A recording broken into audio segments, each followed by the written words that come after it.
here we are again with another absolute non-starter tree. This little chappie is a juniper chinensis of some sort. Looks like a Togawa, but I'm not 100% sure. It belongs to one of our society members, and as you know, I've been doing this series.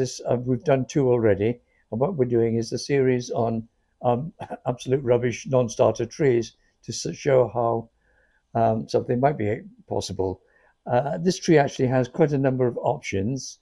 Um, what I should say is, as some of you already know, I've been in bonsai for over 50 years, and I've had a great time all over the world working on all sorts of trees, all sorts of species, all sorts of sizes. And so I'm going back to the old square roots as it is, and I'm going to start all over again with these little things that I used to play with when I was in my formative years in bonsai. Looking at this tree here, okay, um, there's possibilities of tipping it up like so that one could possibly follow this line up here and up here. I work on something with this, and maybe also with something down here, getting rid of more or less everything else. On the other hand, there's a possibility of tipping it over. Now, there's an interesting line going along here, down here, and it goes nice little bend there and a nice little bend there. So that's a possibility, and I can somehow bring some of this around to form a crown over here. I think I will probably go along that route, okay? But what I'll do for this little exercise is do some of the pruning of the branches, the unwanted stuff, to bring it down to the basics. And then I'll do a little bit of wiring on the tree. But as wiring can sometimes take quite a lot of time, I won't bore you with that. You've seen it done many times before. Um, so what we'll do is we'll do a little bit of wiring, then we'll cut, and then when it's tree's all wired, we'll come back and do a little bit of tweaking to see whether we can make something out of the little beast. Oh, dear me. Here we go. Right, now I'm going to put this somewhere. Let's put him over here. Let's get this over here. And I can sit here.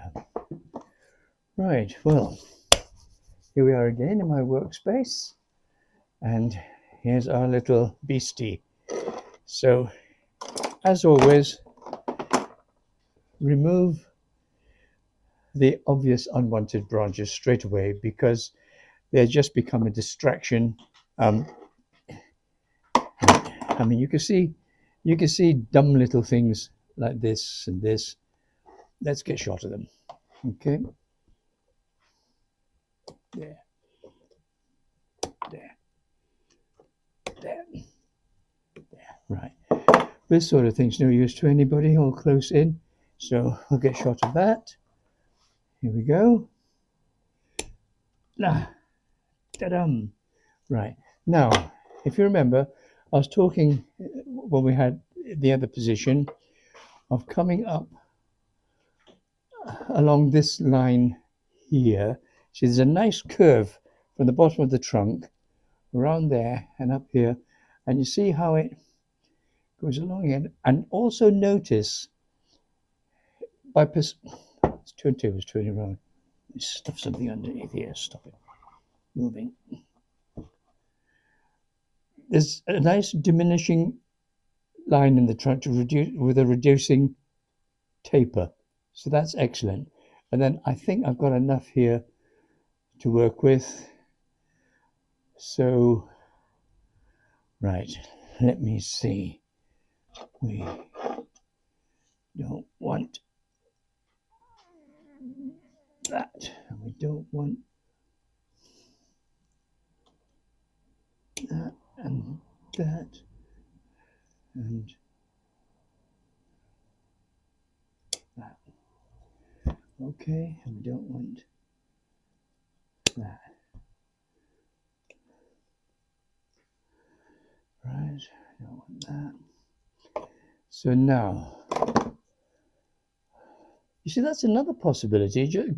If I, as I said earlier, we could just go up there and make a nice tall literati style tree. But if I did that, then I'm going to have problems with the roots because these roots are in a different orientation from this, as you can see, and that means I'll have problems with the roots sticking up. So we will go along, as I said, and do a sort of semi-cascade. So that's the case. Coming back here, what I'm looking for at the moment are usable branches. Now this heavy guy is no good to anyone. So let's get a shot of it. So that's gone.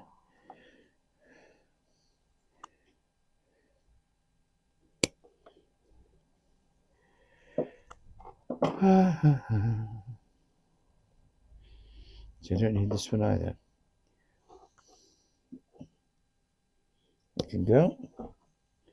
This one down here can go. So this is going to go down like so. There's a long length here with nothing on it. You see this long bit of branch running along here? Nothing coming from it. Although this species is very obliging, as you can see. They will pop stuff out, even on old wood. But we don't want this. This is the one we're going to play with. So I'm going to take that out there. All right.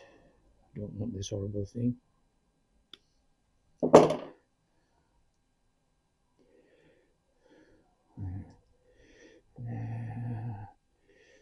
We don't want this one then, do we? But just for the record, I'm just going to take this off here. Double check, always double check. Right, that's gone. Still got that. So that can come off there. Right. That can go there. We don't need both of these. This one's going down, so it's going to be a problem. So 1, 2, 3. Let's get rid of this one here. Tidy that up closer.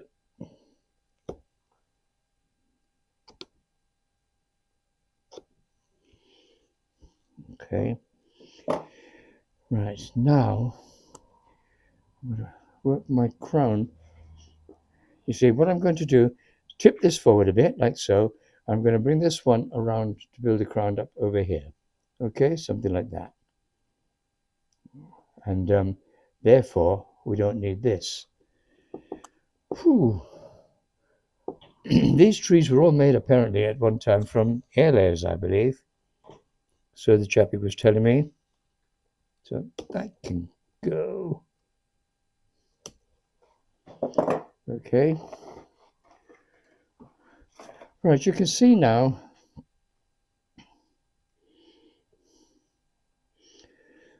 some sort of structure. You can see this nice trunk line coming up here and through here. And now I'm just going to look for dead wood on the thing, get rid of all of it.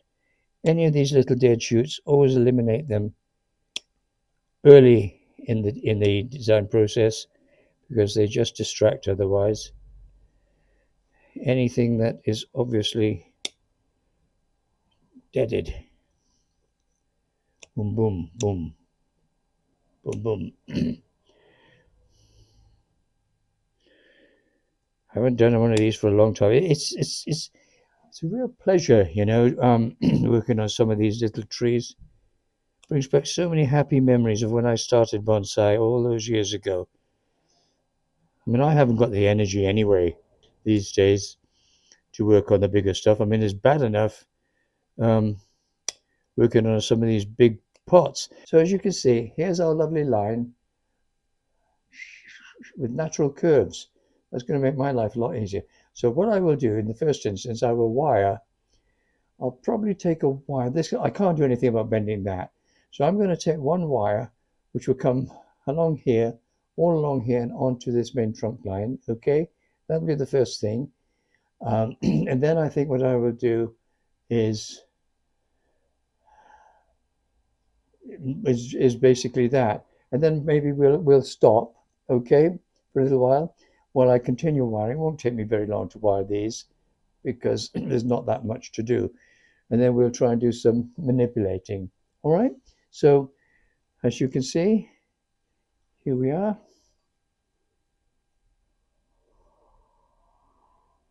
From all sides. I will put some stuff on that at the end. When you are designing bonsai in this first instance, I always like to say, find the line in bonsai design. Bonsai design is all about line and the arrangement of the line and interaction between those lines. And here we've pointed out one or two fairly obvious ones. And it's how we arrange these lines to make them all work in a integrated way, so that it's like building bricks in a sense. If I was to say, look, here's a stack of bricks, or here's some Lego, use it and build me a tree.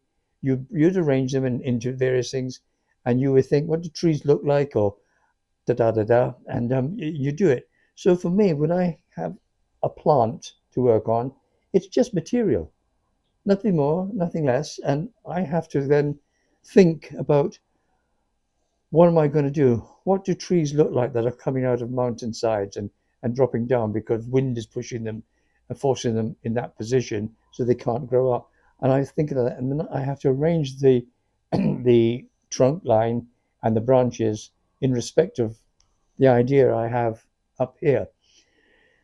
But it's always nature for me that determines the final thing, because I'm a strong believer in bonsai being what bonsai is when interpreted: a tree in a tray, a tree in a pot.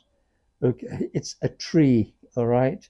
And I've said this before, and I'll say it ad infinitum. It is not something that's come out of an injection mold, something that has been overworked and topiarized. Okay, clip, clip, clip, clip, clip, and you just end up with little balls. That's okay in my front garden. Some of you may have seen it. The maples in the front garden are right little balls, but for bonsai, no. I like the trees to look alive, look as though they're being influenced. Their structure has been influenced by the elements, by the wind, by the environment they're growing in. I don't want them to be stultified and static. I want them to move. Anyway, that's just me. Now, there's nothing more frustrating than when you put wire on a tree, and this used to be the case very often when I used to do workshops, and they would put the wire on, and it wasn't strong enough. You feel the branch, feel the tension, and pick wire that will do the business. This bit here isn't going to be bent; it's going to stay as it is. But these two are very similar in their weight. Okay, so this wire here is too heavy. This 3, I'm going to use this 2.5 millimeter. So we'll get some of this out. Okay, have a good long bit. Just cut a bit of this off. Right, now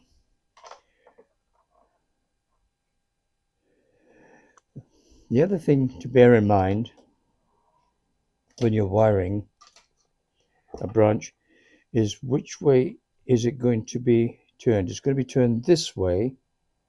This is going to be brought around and turned this way. So I have to make sure my wire goes around that way. Yeah. If I did it the other way, yes. So we'll put this here. Okay. Put this here. And I'll just go around there and around there. And notice how we've got more or less 45 degrees to that line. And that's a pretty good, as I mentioned to it. I see there's a little lump down here. Let's get a shot of that, because it's getting in the way of the wire otherwise.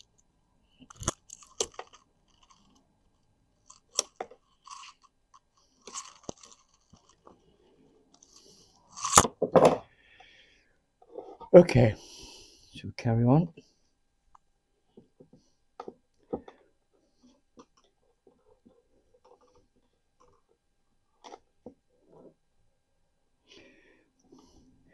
And notice how I've used a long piece of wire, because in doing it this way, rather than trying to work out the exact length that you require, which is almost impossible, you get far less wastage.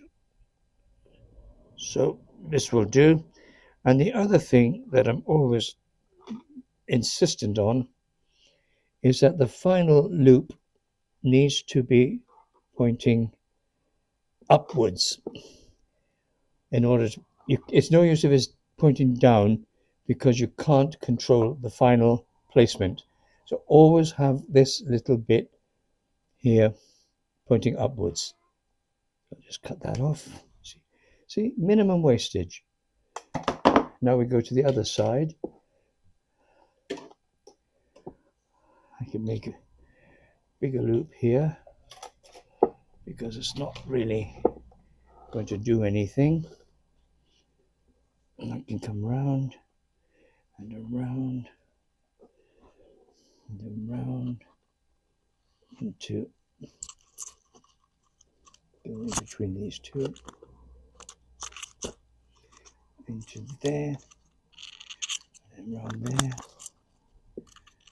there and there. Right, I think that's good enough. I'll just take it a bit further. Now we're getting the wire is as thick as the actual branch, so we won't bother with that anymore. I'll cut it off there. As you can see, it's pointing upwards. All right, and this piece of wire we can do something else. Well, now I'm just going to continue my wiring and just work on all of the little branches. So that's going to be something like that. And I will bring this round at this point. Now, as you can see, I'm bouncing it. And the reason I'm doing that,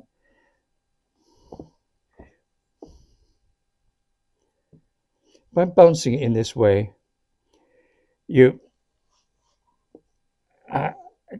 slightly wounding, I think that's the kind word to use, wounding the underlying vascular bundles of the sapwood, and as they repair, they're more inclined to set as you want them to.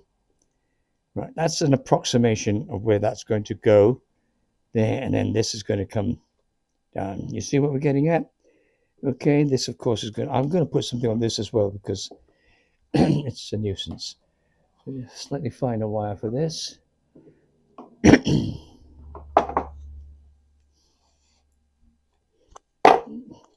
Something.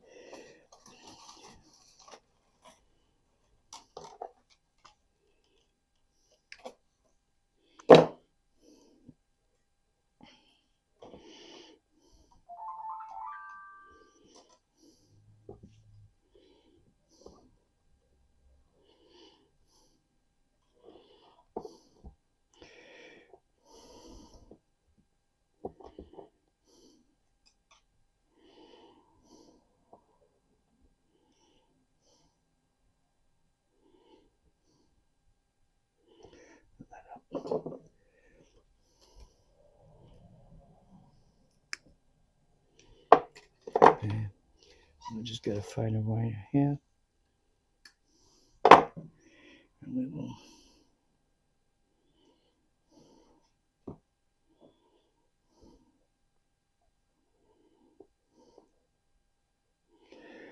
This is aluminium wire that I'm using, but a lot of people for coniferous species prefer copper wire. And there's a good reason for this, because copper wire, when it's properly annealed, and by that I mean it's sort of heat treated to soften the wire up, which then in turn, when it's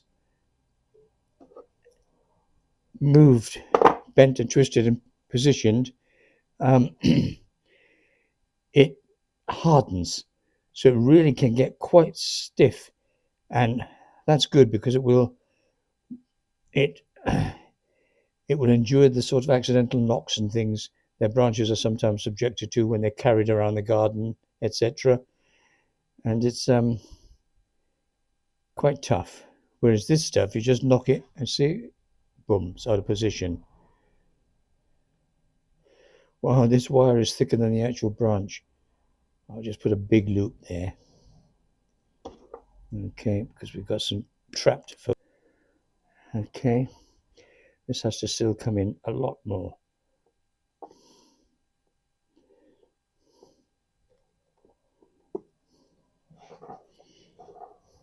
I'm going to lift this back a bit, and then I'm going to take him down that away. Get out, you beast. There. Okay. Then these things will be made sense of in a moment.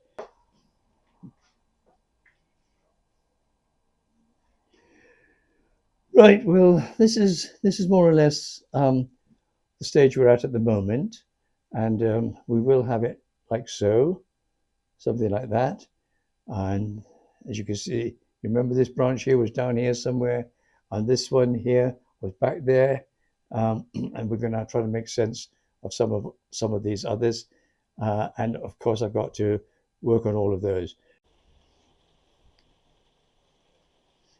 One of the things with junipers that I picked up from Hideo Kato and also from um, Kimura-san is the with junipers you can, if I show you these details, you can take all of these things off, almost right up, anything that's sticking down from underneath, take those off, almost everything, just leaving just the tiniest little bit behind. Okay, this sort of stuff can all come off. It makes wiring a great deal easier, and you can then place the branches. So in other words, basically what you're doing really, in effect, is just creating the skeleton. Okay, you're not attempting to make the bonsai. That will come in the next 2 years with the foliage developing. You're just creating the bones of the tree. So all of these little shoots that I was talking about can all be cut off, and that makes life a lot easier when it comes to wiring. So we leave just the tiniest few on at the end to keep the branch alive. I'm not fussed about short-term solutions where you leave everything on and you're aiming to get an instant bonsai. That's not my thing. I just want to get it right. The thing about bonsai is it relies so much on time. Bonsai is about life, and it's about time, and it's about love, and it's about people. Those four things. Never ever forget it. Time, love, life, and people. Not necessarily in that order, but my God, that's what it's about. Okay? So these branches are now more or less wireable. Still another one in there. Yeah. Right, I'll just have a look at another one here, for instance. Okay, let's get this like so. So we'll take that off. Push these out. Those can come out. Those can come out. Those can come out. Those can come out. Yes, I remember Mashiko Kimura in Switzerland when I was doing a demo over there, and as a backup demo, and he was doing the main one for the Swiss Bonsai Societies, and he showed me this technique, and it was very effective. It does not make life easier. All right, now we do here. Yeah. So these little ends. Okay, let's go to this branch here. That can go, that can go, those can go. That one in the middle can go. This one's sticking right up in the air. Can go. That one, I'll leave those. I'll take that one out.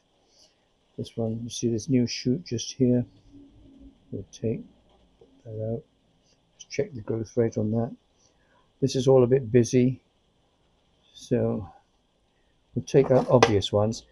And oh, by the way, if you've noticed a slight difference in the color of things, it's because I've had to switch the lights on. It being winter now, you know, things get dark quite quickly, and the lighting just wasn't suitable as we came back from lunch. So I switched the lights on. Okay. I'm going to cut this one off here. The other thing too, little shoots that are growing straight up and ones that grow straight down is one there. They can go. That one can go. It's coming out here, there. That one can go. Right, all right. These little chaps. All right, I think that's as much as I need to demonstrate to you at this point. Something like that, I think. Once I've decided on that, what I'll do is I'll draw a line here so that when I return this to the chappie who lent me the material to have this little bit of fun and games, I will, he'll know exactly what angle to do it on. But it's too high for me to work on, so I'm going to take this down for a moment, put it down here, and I can probably work here. I'm going to change positions. I'm working here instead of my usual spot because you've got a plain background here. You can see it against that. Let's take this thing off the wall.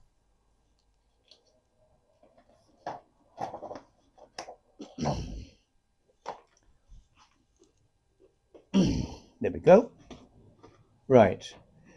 So that's the angle. I want to take this down a bit more. So as you can see, we've got this nice bend here. All right. It rises up there as it does here. Put my finger up there, lift it a bit more, and then I'm going to bring it down a bit. Down a bit. Okay, something like that. Something like that. Okay, and then let's see if we can make sense of this. We've already done quite a lot of bending on this. So I'll just take this around there, lift them up there, see if we can get some kind of. And you do have to, with these junipers, they're very obliging, very flexible, and you can twist them around. I don't mind twisting this a bit because, as you can see, there's a lot of twist in it anyway.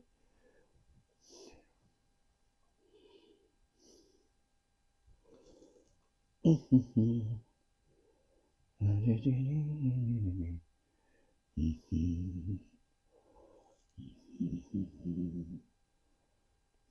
one there, that one there. That one can come down here. One there. This one can come down here. Lift that up a bit more. Something. The nice thing about Chinese juniper is that they do build up foliage quite rapidly. And this little chap here will take something like 3 to 4 years to get up to how I want it. Something like that, okay? And this one can come up here. Now I'm going to take another level up here, take that back a bit. I'm pulling this back with my finger, you see there? Pulling it back and controlling it with my thumb and pushing it into itself. And what I've done there is just foreshortened that. Okay, all these sort of naked branches will fill out in time as the foliage develops. This one can come up here, and that one, and we'll take him down. Do a few little twists and turns.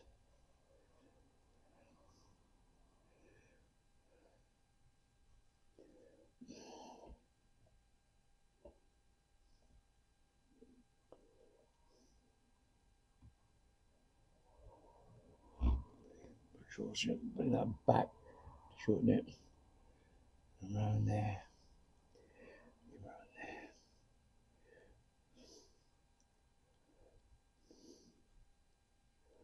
Okay.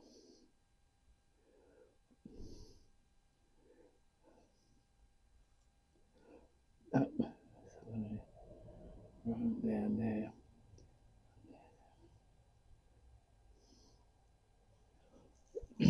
The flow. Need that. Need that. That. This can come in a bit more. A bit more. This can go down a bit more than I've got it. Different level. This branch here will foreshorten that a bit. I've taken him back a bit and around. Bring him into there. Into there. Now this one here we've taken right down, and now we'll just bring him around there, there, and there. I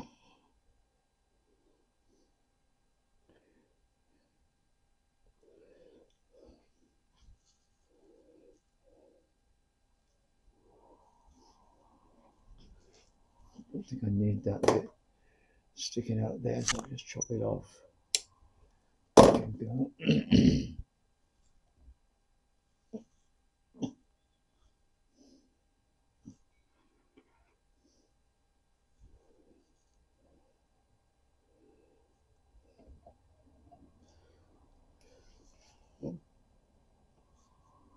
Get rid of these things down below.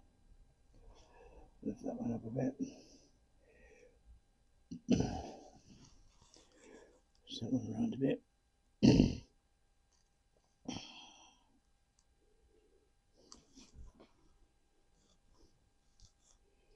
It's down a bit there. Down a bit there. So I can come around a bit more to fill that gap, and that one can come around a bit more too. Okay, so you can see what we're doing. We're building around these different levels. So you'll have ground there, another one here, and these things, and they'll all bounce around nicely. Yes, this will all tumble along really nicely. And one day it'll be a charming little Shohin come Kifu type bonsai.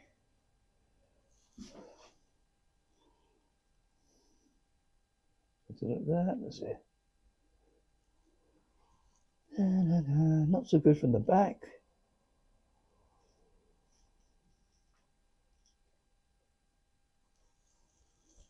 Okay. Just spin that one more time. Immediately effective.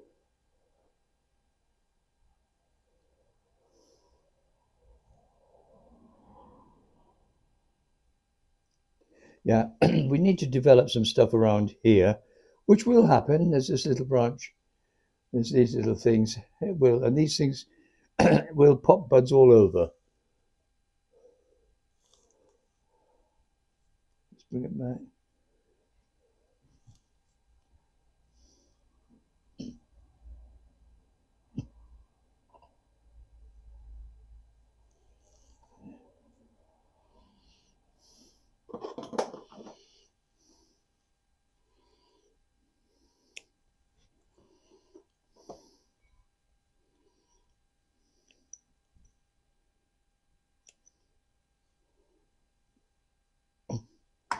You see the difference?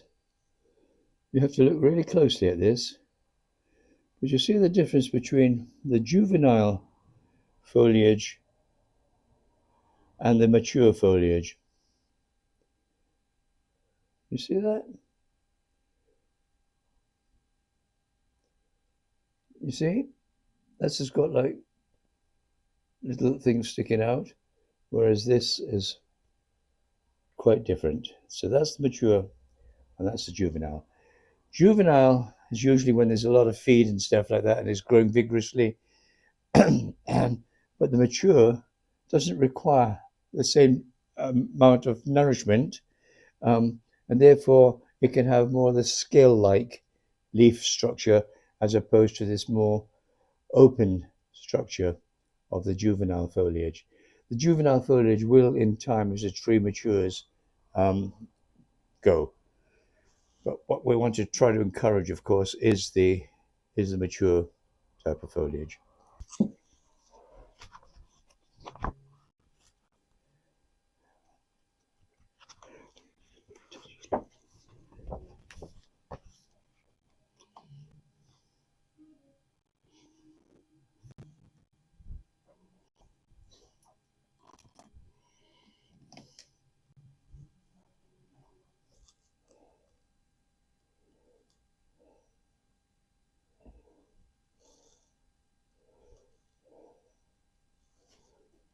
Right. So what have we got here? Something like this, okay? If we go like that, like that, this comes up here, it goes up there, goes right there. So then we've got that there, that there, that one there, and then we've got this thing coming out here. Okay, I don't think the page is necessarily going to be big enough. And we've got this thing here. There's this lot here. All right, and then we've got a little branch at the back there coming up. And then we've got these other things. This one going up, and then it streaks down. Yeah, it goes around here. Okay, and then we'll have a pad over here, and some more over here, and here, and then these ones that come down here.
So you can see what's important with this is that in time, over the next few years, as the foliage develops, we form these, we pinch and keep pinching these little shoots and form these into rounded parasols, okay?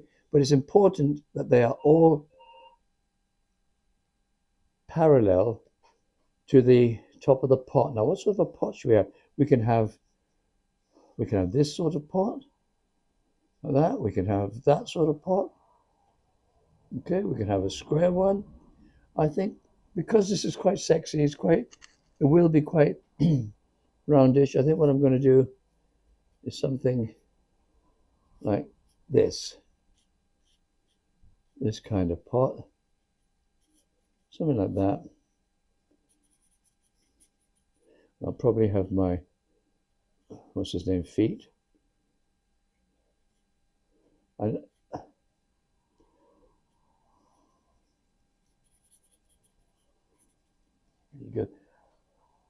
something on those lines, I think. Okay, and we'll put that there.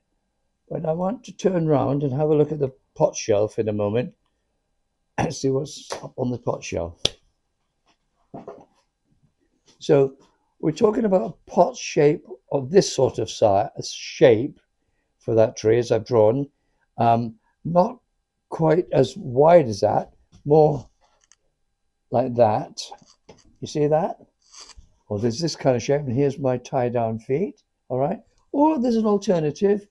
We could have this kind of thing where the tree could be growing out or something like that. Do you see?